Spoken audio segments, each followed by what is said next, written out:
In today's video, I'll show you how to create a report in Zoho Desk so you can track performance, analyze tickets, and gain clear insights from your support data. The process is simple once you know where to look. Start by logging in to your Zoho Desk account and heading to the Analytics section. Inside Analytics, click on Reports. This is where all reporting tools are located. To create a new report, click the Add Report button or the plus icon. Next, choose your primary module. In most cases, you'll select tickets since this is where support data lives.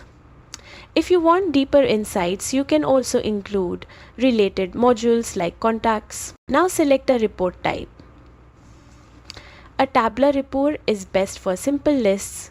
A summary report is ideal for group data with totals, and a matrix report works well if you want a pivot style view. Choose the option that matches your goal. After that, move to the column section and select the fields you want to appear in your report. If you're using a summary report, set up grouping to organize data logically. You can also enable totals like count, sum, or average if needed. Once the structure is ready, apply filters to narrow down the data so your report only shows what matters. Finally, click Save.